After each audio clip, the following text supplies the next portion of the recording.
Okay, so let's look at this sensitization, right? The idea that you can take something that's non-noxious and pair it with something that's noxious and um, see how the generalized response carries over. So, in Aplysia,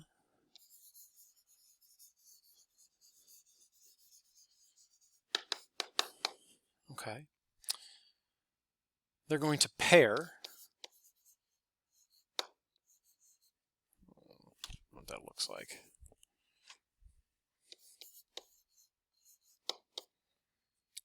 A tail shock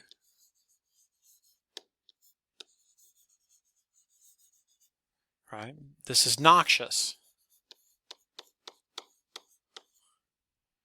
To touching of the siphon.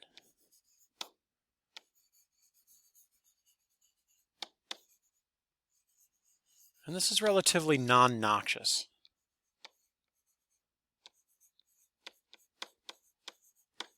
Okay, and they're going to measure the aversive response. That is, what's the response that this causes. Okay, and so if we look at figure or panel D here, right, touching the siphon does generate some sort of contraction of the gill, right? So remember, we're looking at contraction of the gill here, and if you touch the siphon, the gill does contract. Okay, so let's pay attention to this black line first. Right, so here's 100% of the response. The first time that they simulate, we see 100% of the contraction. And then over time, right, there's habituation. As these responses work their way down to, over 4 hours, the organism is pretty used to this, okay? So that's habituation. But at one point, right, at some point, we can pair these things and give them together.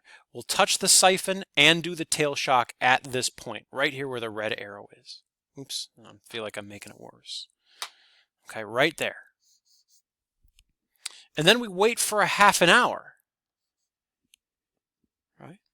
I know these pens aren't great, but so we pair at time 0.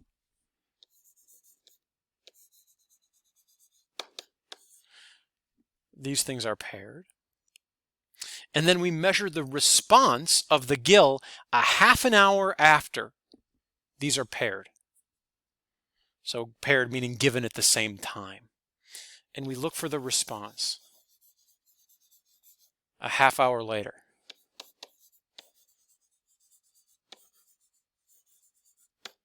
And the response we're looking for is not the tail shock, right? The only thing we give is the siphon touch, or that these experimenters give as the siphon touch. And so we know what response to expect. And instead, we get about a 50% increase in response, right? We get this increase right here. It goes all the way up to about 150% of our expected response. Because we've paired it with the noxious stimuli, right, we see a stronger response, a sensitized response, such that the gill contraction is greater. Okay? This is sensitization. Now, this works even better if we repeat it. Okay? So let's look at D.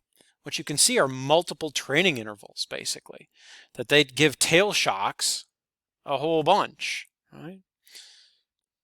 There's our love of the tail shocks. And these tail shocks are given, so this is 4 sessions for 4 days a week. So 4 times a day, right? They're going to come in and pair siphon touch at the same time as they give a tail shock. So here's the tail, right? They give a little zap to the tail, and then they touch the siphon simultaneously. That occurs simultaneously 4 times a day. Every day for 4 days. And you can see the really strong response that they get, right? 4 days now when they touch the siphon, the gill contraction is 6 or 7 times greater, right? When they do this increased training protocol. This is really, I think, when you stop and think about it, this is memory. This is simple short-term memory.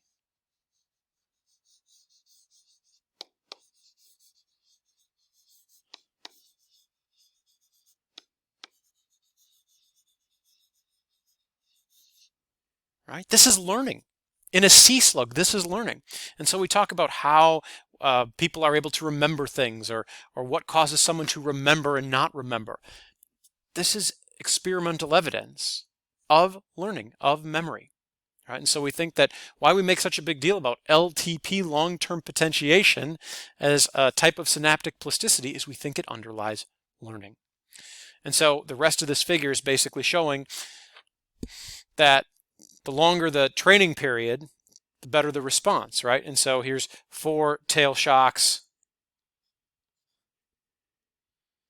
Right, here's 4 training sessions, so this is 4 at a time. This is 4 individual tail shocks. The idea here is the better training protocol you have, right, when you come back and give a simple siphon touch,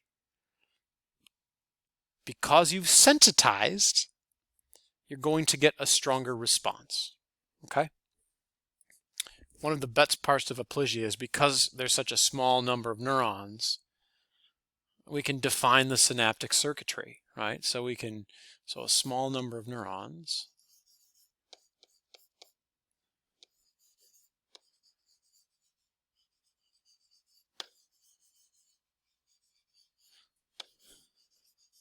allows for the circuit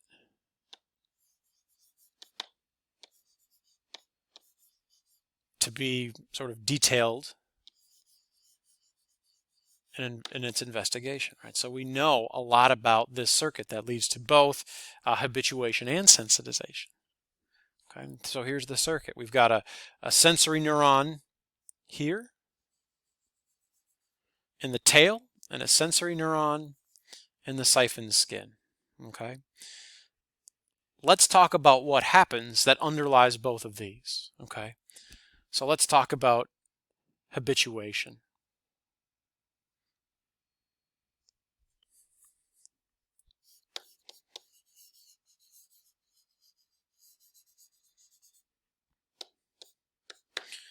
So, habituation. We stimulate the siphon, right? And we see this response of the gill, right? And it goes down over time, right? So touching the siphon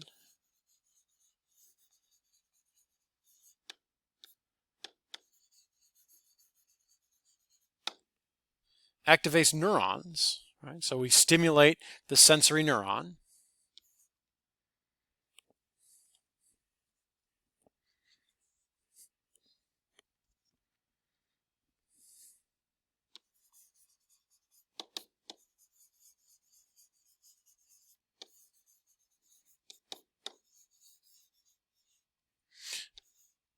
Release, this word is supposed to be release, yikes.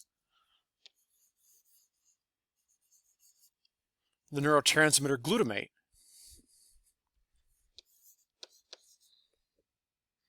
And they release it onto these motor neurons.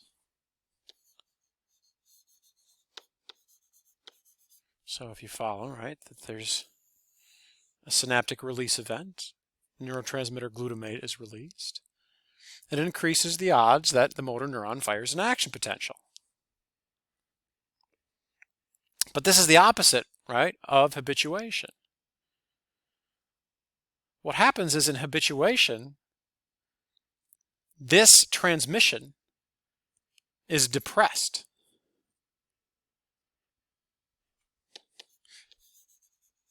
So this glutamate release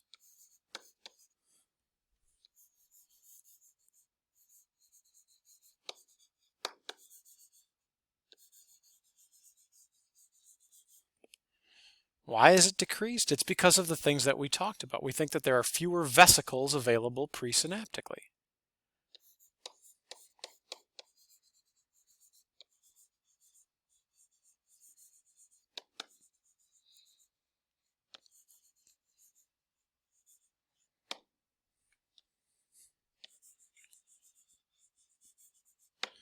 And so this leads to something that we would see in this panel B, that at 0 minutes, right, we have a full assortment of neurotransmitters. The sensory action potential is here, right? We see some artifacts of the recording condition, so you don't have to worry about that, but we see what we think of as a pretty typical action potential, and that leads to an EPSP, right? A depolarizing change in the motor neuron, right? They're recording here in the motor neuron. Right? So let's see what the change is in this membrane potential, right? It's sitting normally at about -50. Oops. It looked like I was pointing out the gill. What I want is the motor neuron, right? So if this motor neuron is -50, typically what happens is the glutamate causes this to depolarize. It's more likely to get to threshold. And if the motor neuron reaches threshold, it gives output to the gill to cause gill contraction. Okay? But as we go to 20 minutes and 50 minutes, you can see that there's a decreased response, not just in the gill, but in the motor neuron itself, right? So instead of going from -50 and that stimulus causing it to depolarize to say -45, right? After 50 minutes, that stimulus only causes it to depolarize to -49.